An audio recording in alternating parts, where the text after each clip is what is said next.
The internet has had an undeniable effect on the game of basketball. It's rapidly elevated the baseline of knowledge among fans, and in some ways, it's helped us to appreciate the subtle talents of some players that might have been underappreciated in the past. It's also created a world where guys like Akil Carr and Seventh Woods become celebrities at a young age, and games like the one between Spire Academy and Julian Newman's team, a tape that should be destroyed for the good of mankind.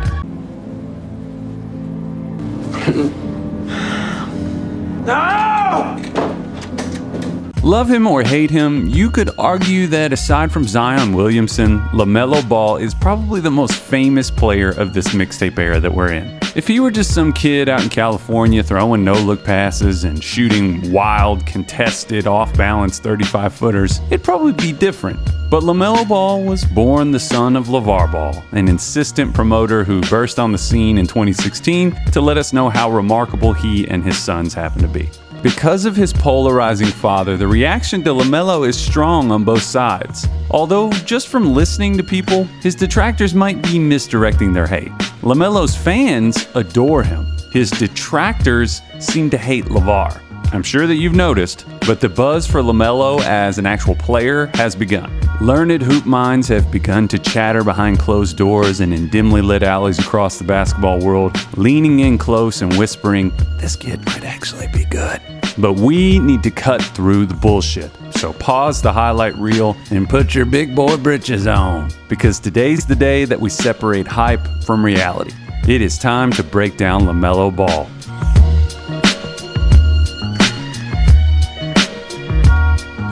LaVar's grand campaign would have flopped if his sons were physically average, and the fact that Lonzo and LaMelo are both 6'7" and gifted athletes helps a lot. LaMelo is just easy. He seems to run on his toes and he has positive body language a lot of the time. He floats. If he were a Mario Tennis character, he would undoubtedly be Boo. Much like his older brother, LaMelo has an even-keeled, calm, and go-with-the-flow vibe on court. I have no idea what the home life is like in the Ball house, but with a dad like LaVar, you could see how a laid-back personality might be a survival tactic in your day-to-day life. Because he's still maturing physically, LaMelo is typically looking to bend and contort around contact in order to find a finishing angle, but because of his in-air elasticity, this doesn't appear to be a bad instinct. I don't think that he has elite burst or the same quick twitch pop off of the floor that his older brother Lonzo has, but I think that he might be a slightly smoother athlete in traffic with a lighter gait. People tend to underrate coordination and fluidity as athletic gifts, but LaMelo is blessed with both. Melo seems like a young player that's already spent an enormous amount of time with his instrument. That is, you can tell that he spent that Gladwellian 10,000 hours with a basketball in his hands. Everything about Melo's offensive game is loose and carefree. He never seems clumsy or out over his skis, overextending himself. He can be puzzlingly erratic and inefficient, but with a live dribble, LaMelo Ball is fluid and colorful with the ball. Very, very comfortable in the open floor and in traffic. There's a ton of flair and joy in his game. I do think that he has a tendency to play a bit upright at times, and because of his long and thin frame, this will likely lead to live ball turnovers in the NBL. But still, off the bounce, I'd say that his fluidity and feel are very high for his age group. Melo's size and mobility pair beautifully with his most elite skill, in my opinion: his touch. He has phenomenal touch on the offensive end of the floor. He's demonstrated time and time again that he's an exceptional and willing passer. He rarely forces the issue, and he has a good sense of the script of a healthy offensive flow.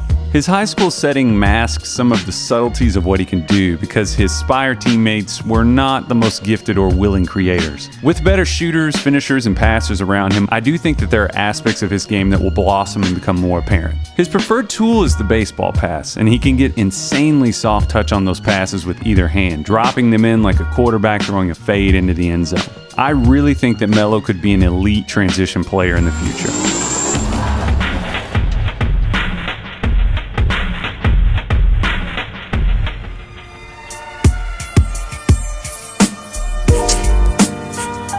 LaMelo Ball is a child of the pace and space era. He can play the role of the playmaker or the high-volume scorer. He forces you to check him everywhere on the floor, but his game is distilled down to some basic elements: threes, floaters, and layups. Melo's quick trigger and strange mechanics as a shooter have gotten a lot of attention over the years, and understandably so. He's got an unorthodox approach. He gets decent elevation as a live dribble shooter and off the catch, but he does an interesting counterweight thing with his legs where they float out in front of him, sometimes drifting to the left, and his body ends up in a crooked K shape, almost acting like a shield for him from the defender.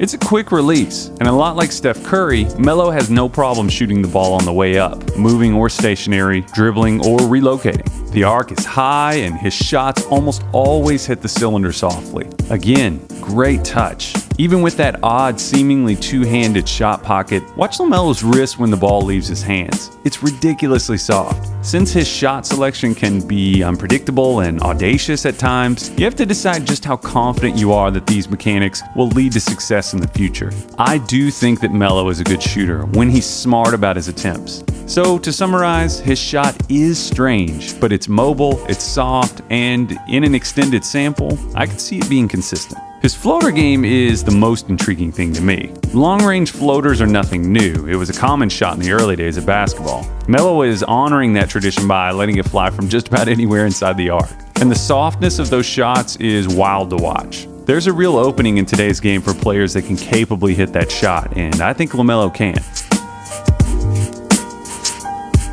An issue that I saw with LaMelo on offense and defense is that he typically only swings for a home run. An overwhelming majority of his offensive and defensive sequences were in pursuit of the big play.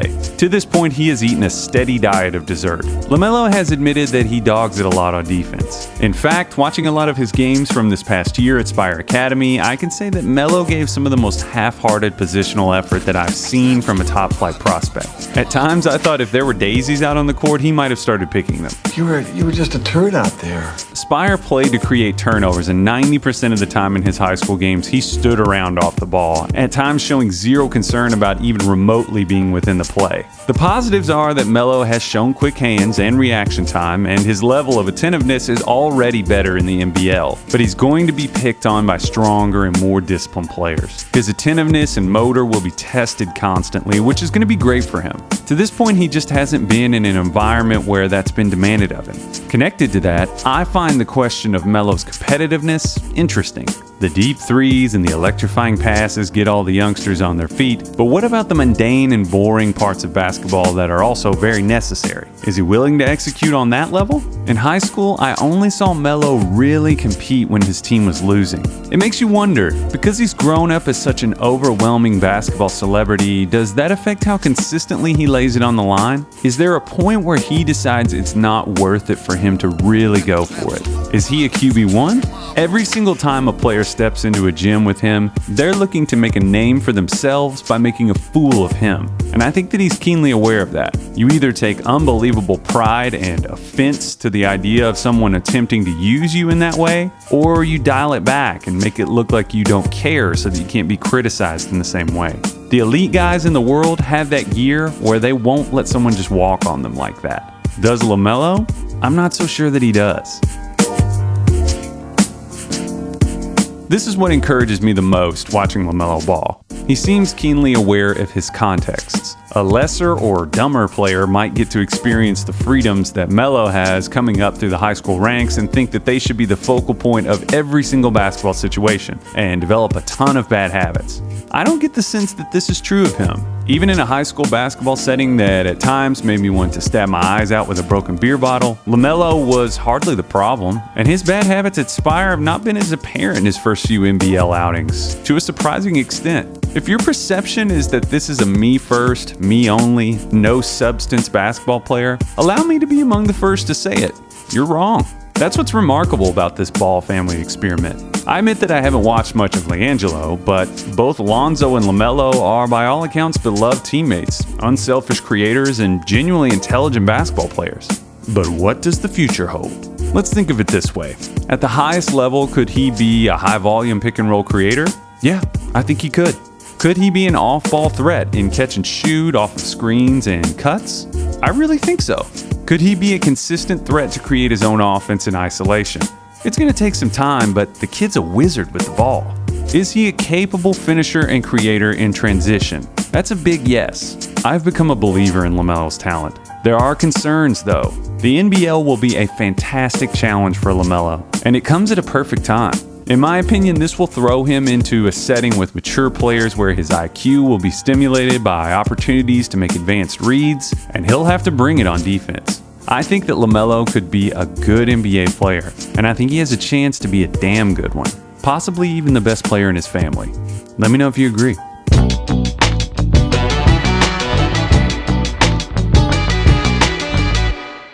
Hey folks, I appreciate you watching, and if you like this video, click the like button and be sure to subscribe. You can also follow me on Twitter at JKyleMan. Say hey!